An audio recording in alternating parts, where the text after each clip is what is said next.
Hello, welcome to week 12. This week, we're going to be focusing on something that touches everyone's lives, water. So our focus for this lecture is on streams and flooding. In the next lecture, we'll be looking at groundwater. So let's dive in.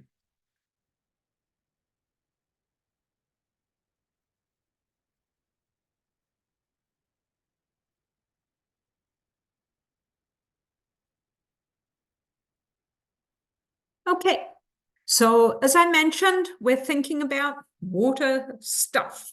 And this first lecture is going to be focused on streams and floods. So the first thing we're going to do is just look at some stream terminology. We're going to consider meandering streams and braided streams, and then a concept called stream flow or discharge, and then look at floods, and groundwater is actually shifted over to the second video.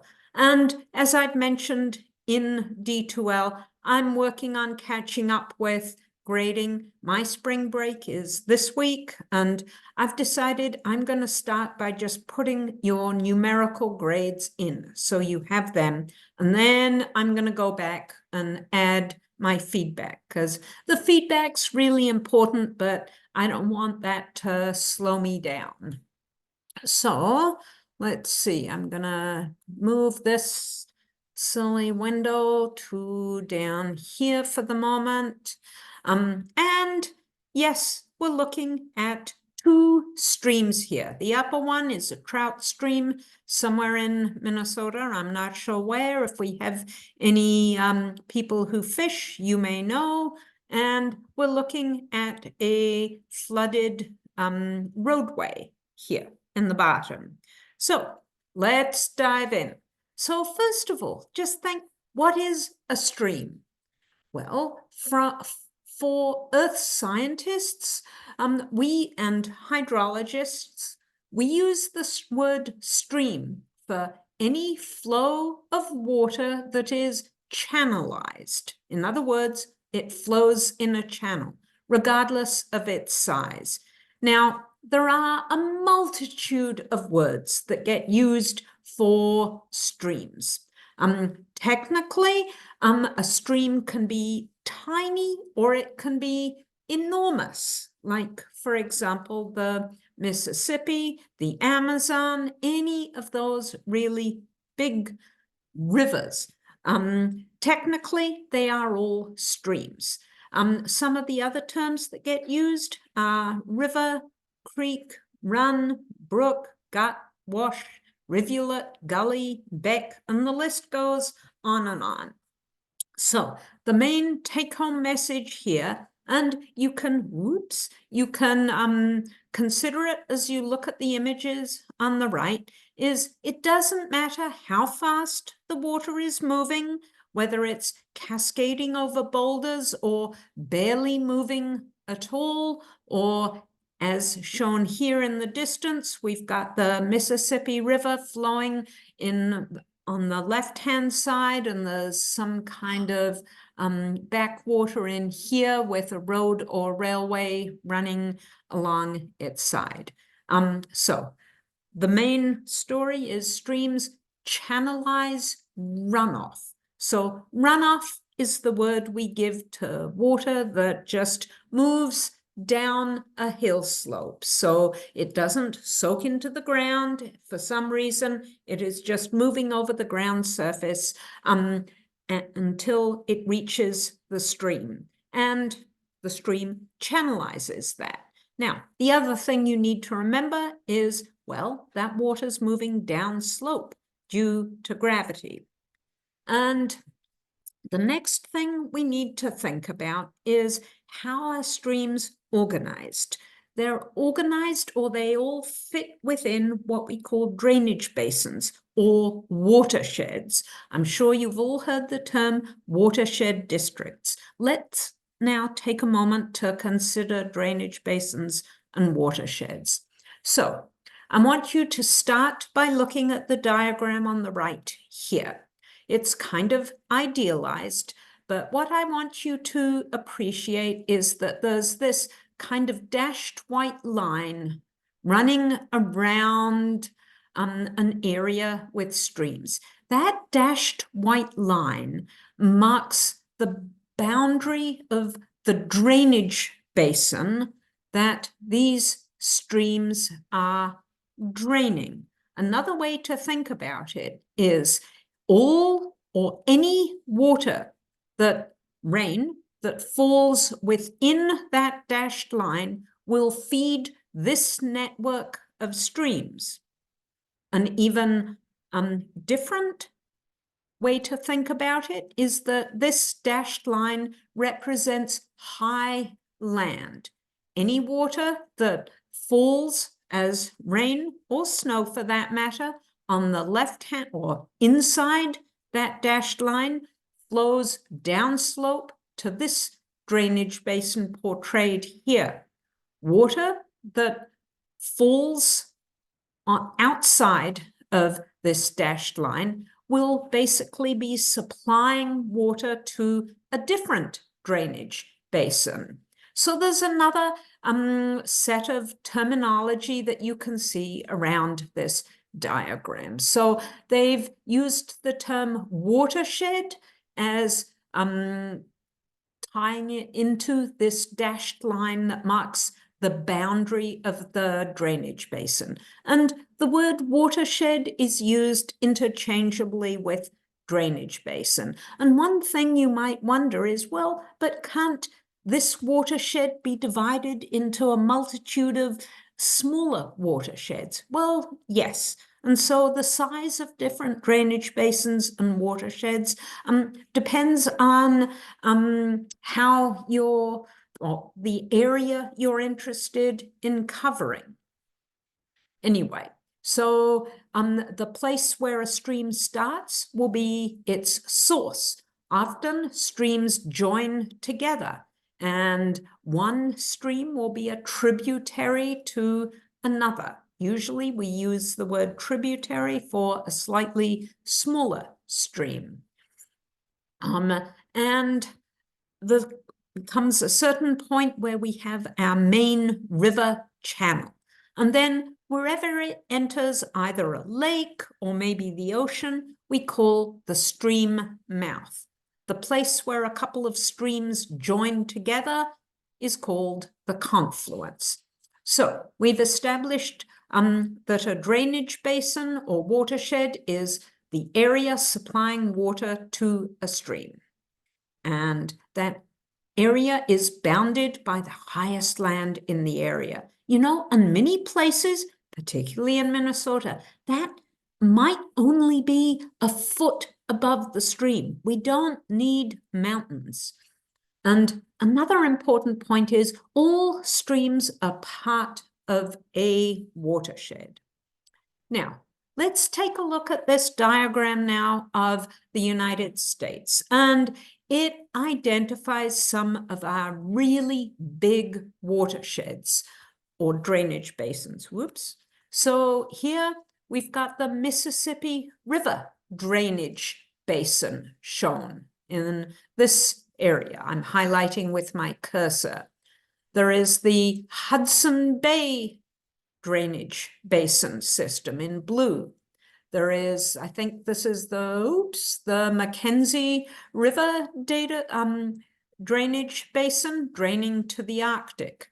And then we've got the Atlantic drainage basin that basically covers the entire Great Lakes through the St. Lawrence, and then all the streams through the Appalachians and down into Florida that drain into the Atlantic Ocean. And then once we get across the continental divide, we're onto the West Coast, and all the streams there drain towards the Pacific Ocean, except once we get into some of the western states, there's an area that gets called the Great Basin, and there's some internal drainage there, water draining into that area. But what you need to notice there is that is actually a very dry or arid area. So much of that water ends up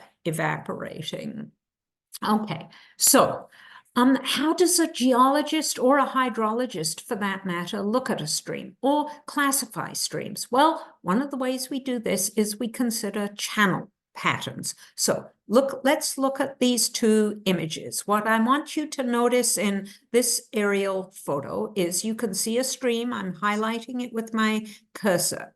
And that stream is just sneaking around, a whole bunch of really sinuous bends. We call this a single thread stream. That means there's one main channel. And we call it a meandering stream because of this meandering or sinuous pattern. On the other hand, if you move over to the image to the right here, what I want you to appreciate is that there are multiple threads here. I'm just getting rid of that. Oh, maybe not. It won't let me. So in this image, we can see that these multiple channels separate from each other and rejoin. We call this a braided stream. So many channels and they separate and rejoin. And then in between them, there's a whole bunch of gravel and not that much in the way of vegetation. You can see some slight greenery in the area I've got my cursor in, but really there isn't anything holding that gravel down. Now, let's now think about what the streams are carrying. These channel patterns, as it says here in the text, are also tied to what streams are carrying. You can think of this as being particle size, the size of the particles. Think back to when we investigated sediment and how those particles are being moved. So this is some of the work that streams do. They transport sediment. And there are actually three different ways that streams transport sediment: bed load, suspended load, and dissolved load. So what I want you to do now is look over towards the right-hand side of the slide. And what this is showing is stream bed here and water above it. So we're going to deal with almost the easiest one first, and that's the dissolved load. And that's something that is essentially invisible. There may be many elements that are effectively dissolved in the water. They will exist as cations of whatever elements, calcium, potassium, etc., and maybe some toxins as well, that are in the water. But the water can look beautifully clear, just like the water in bottled water, for example, but it might still, or it will likely still be carrying some dissolved load. Then we're going to think about suspended load. So in this diagram, you can see all these funny little black arrows that are kind of wiggling all around. What that's trying to capture is that there is this really fine-grained sediment that is suspended in the water as it moves. So think back to when we were considering sediments. Remember, there was muds and clays? Well, they're very fine-grained material. And if the water's going fast enough, it can carry them in suspension. And if you look closely at this diagram, you can see there's all these little kind of pale brown flecks. That's trying to capture the fine-grained sediment that is suspended in the water. So we've got our suspended load, which is usually the silts and clays. Then we go to the bottom of the stream. And this is where it gets really fascinating. The water, or the particles that are being transported on the floor or the bed of a stream, are usually sand and gravel. Remember, gravel is that coarser material.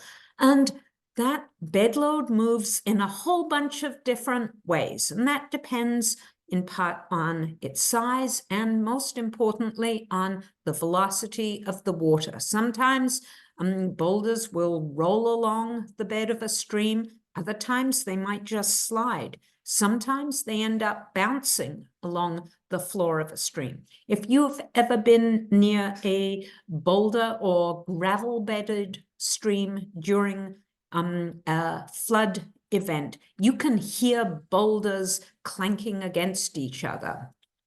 So the big message here, particularly when we're starting to think about bed load, is that the size of the particles that are being transported is a direct consequence of velocity.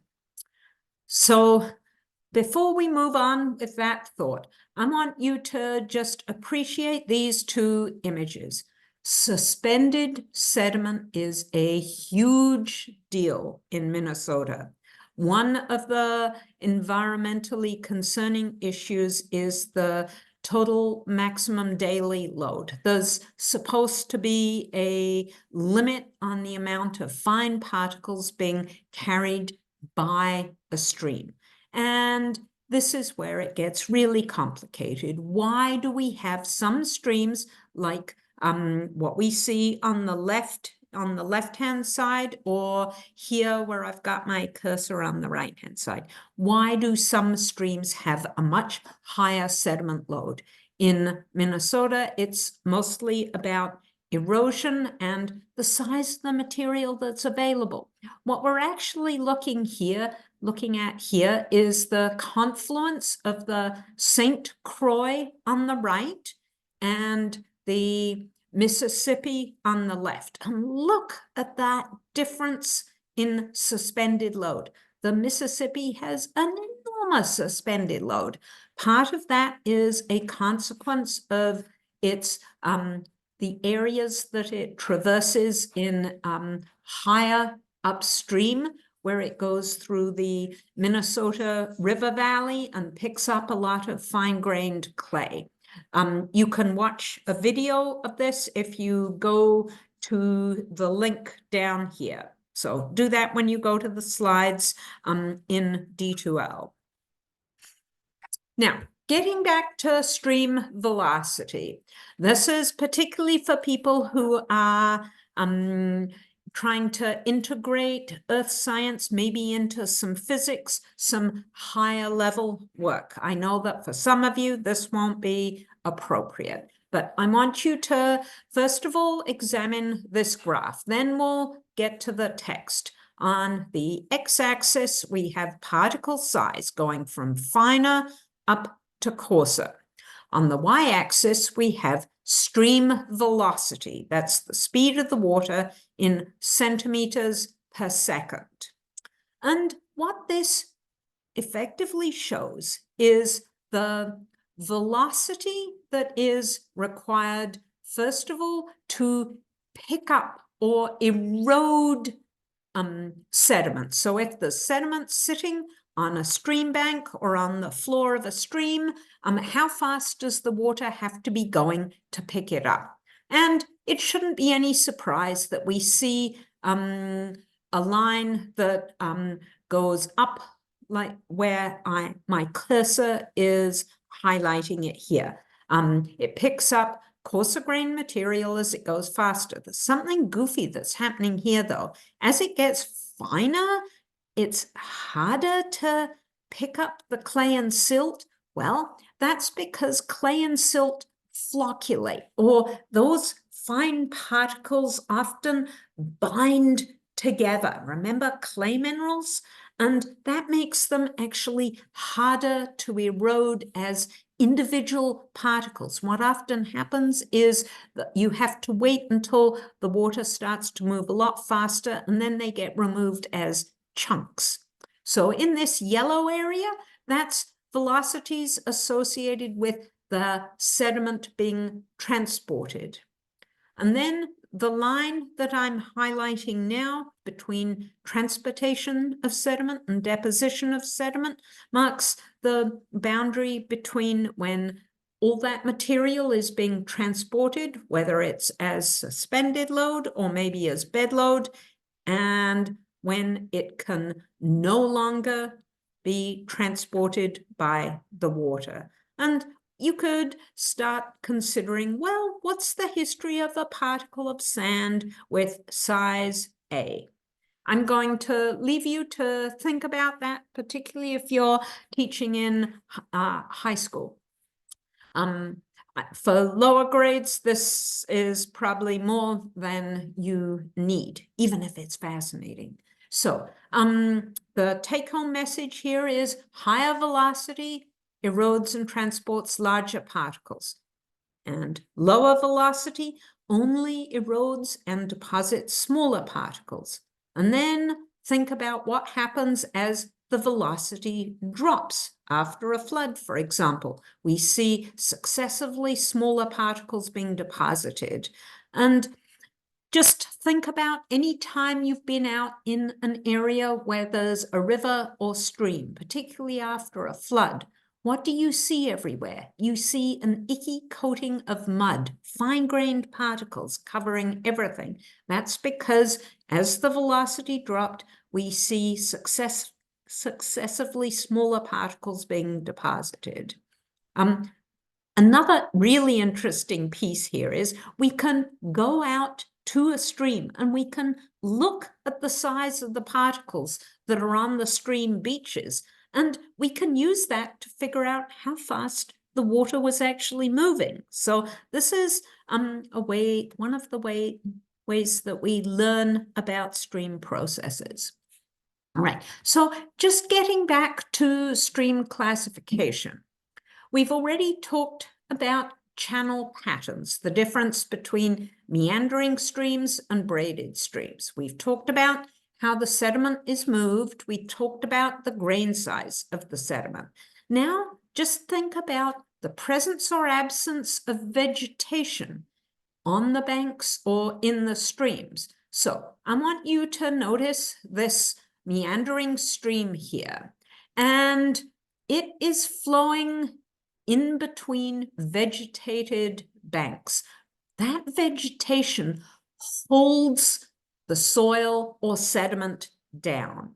And that means that meandering streams will slowly change their course, but they don't move their channel around anything as much as a braided stream does. So in the lower right here, we've got a braided stream.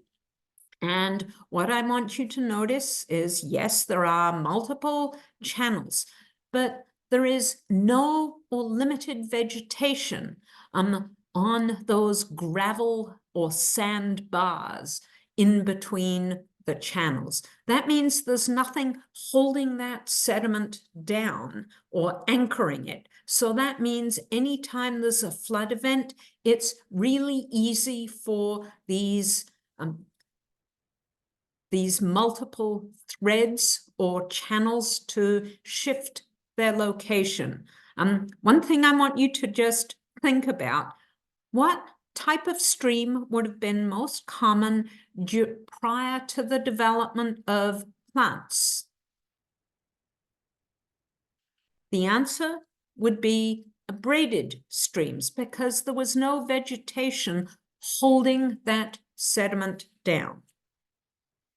Okay, so before we investigate meandering streams, a summary of braided streams. Braided streams are associated with multiple channels, or often called multiple threads. Those channels typically relocate during flood events. There are areas of sediment called bars in between the channels. They're typically associated with coarser sediment and limited soil and vegetation. So we've got two braided stream images here. Now, let's dive into meandering streams. Meandering streams have a single channel or single thread.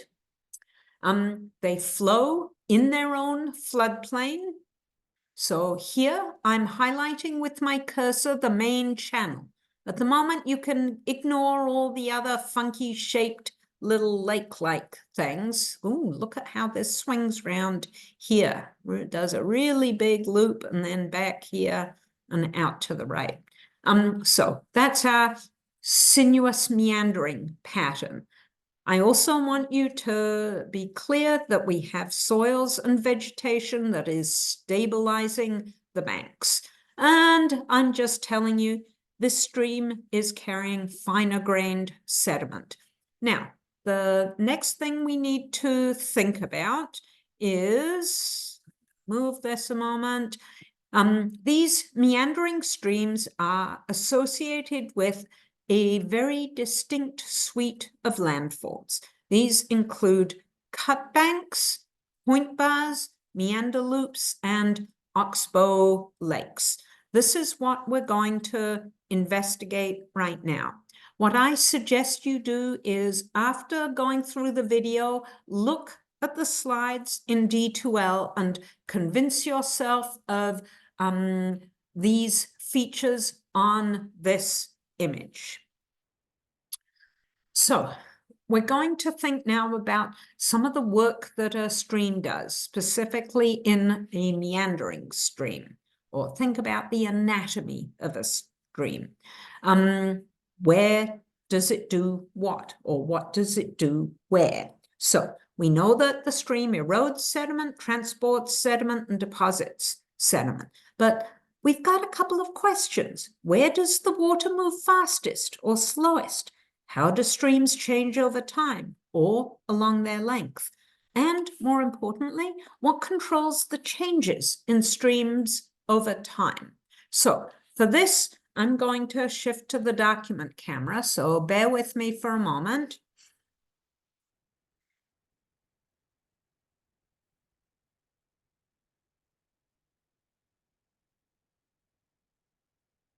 Okay, so first of all, I want you to just imagine a straight stream right here. Water, well, this is a map. We're looking down on it, bird's eye view. Water coming in at the top of the page and then flowing out at the bottom of the page. Where will the water be moving fastest? The answer is effectively in the middle of the stream. That's because at the banks on either edge, its interaction with the bank actually slows the water down. Now, let's think now about a cross-section view of the stream. So here we are. That's our little cross section. You can imagine, well, this is totally not to scale, but there's a little boat on the stream. Oh, we got a fish in there. Okay, so where here will the water be moving fastest? Not near the base, because that is where interaction with the bed slows the water down. Interaction with the air up at the top slows the water down. So somewhere in the center right there. There's a fancy word that is really good in Scrabble for the fastest moving water. It is called the thalweg. Now, not many people use that word, but it's a great Scrabble word if you get those letters. I once won a game on thalweg. So now I want us to think about a meandering stream. So here we have a meandering stream. We've got the water coming in near the top of the page and then going out near the bottom of the page. So in a meandering stream, as a consequence of Coriolis force and a bunch of other factors, the water actually swings around. So I'm drawing the thalweg, or the fastest moving water. And you can see how it swings around. Whoops. in the stream. So we have a complicated way of naming the bends in a stream. So we know which way the water's flowing, and we call if we imagine that our stream is overall flowing down a valley that's kind of bounded by these lines, we call this bend an outside bend, and we call this bend the inside bend. So here, this area is an inside bend, and over here is an outside bend. We come down to this loop. This area is an inside bend and an outside bend right there. So now let's just think about what's going to happen on the outside bend. That's where the fastest moving water is. So that means that will be where we have erosion. So I'm going to put a little E in a circle there. On the other hand, relatively speaking, the water will be slow on the inside bend. That's where we have deposition. We can come to this loop right here. Inside bend, that's where there will be deposition. Here we've got fast moving water up against the edge. That will be where there's erosion. Come to this bend. Inside bend, what's happening there? That will be deposition. And outside bend, that's where we have erosion. Now, we also have fancy words for the landforms that are associated with each of these locations. The outside bend, where there's erosion, is called a cut bank. The place where there's deposition is called a point bar. I'm not going to write these out. Here we're going to say outside bend, cut bank, inside bend, point bar. Outside bend, cut bank, inside bend, point bar. So let's now jump back and take a look at the slides. And bear with me while I make that change. So here we are. So let's take a look now at our beautifully drawn stream. So once again, here we have a cut bank, and they've tried to portray that. We've got the maximum velocity up against the cut bank. It's swinging around. And I'm going to move this way down here. So we've got the area with the maximum velocity. Now, what I want to do is, bear with me, we're going to just advance.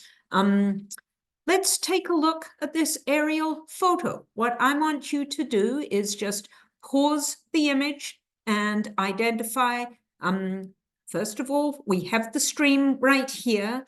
And then what I want you to look at is identify point bars and cut banks.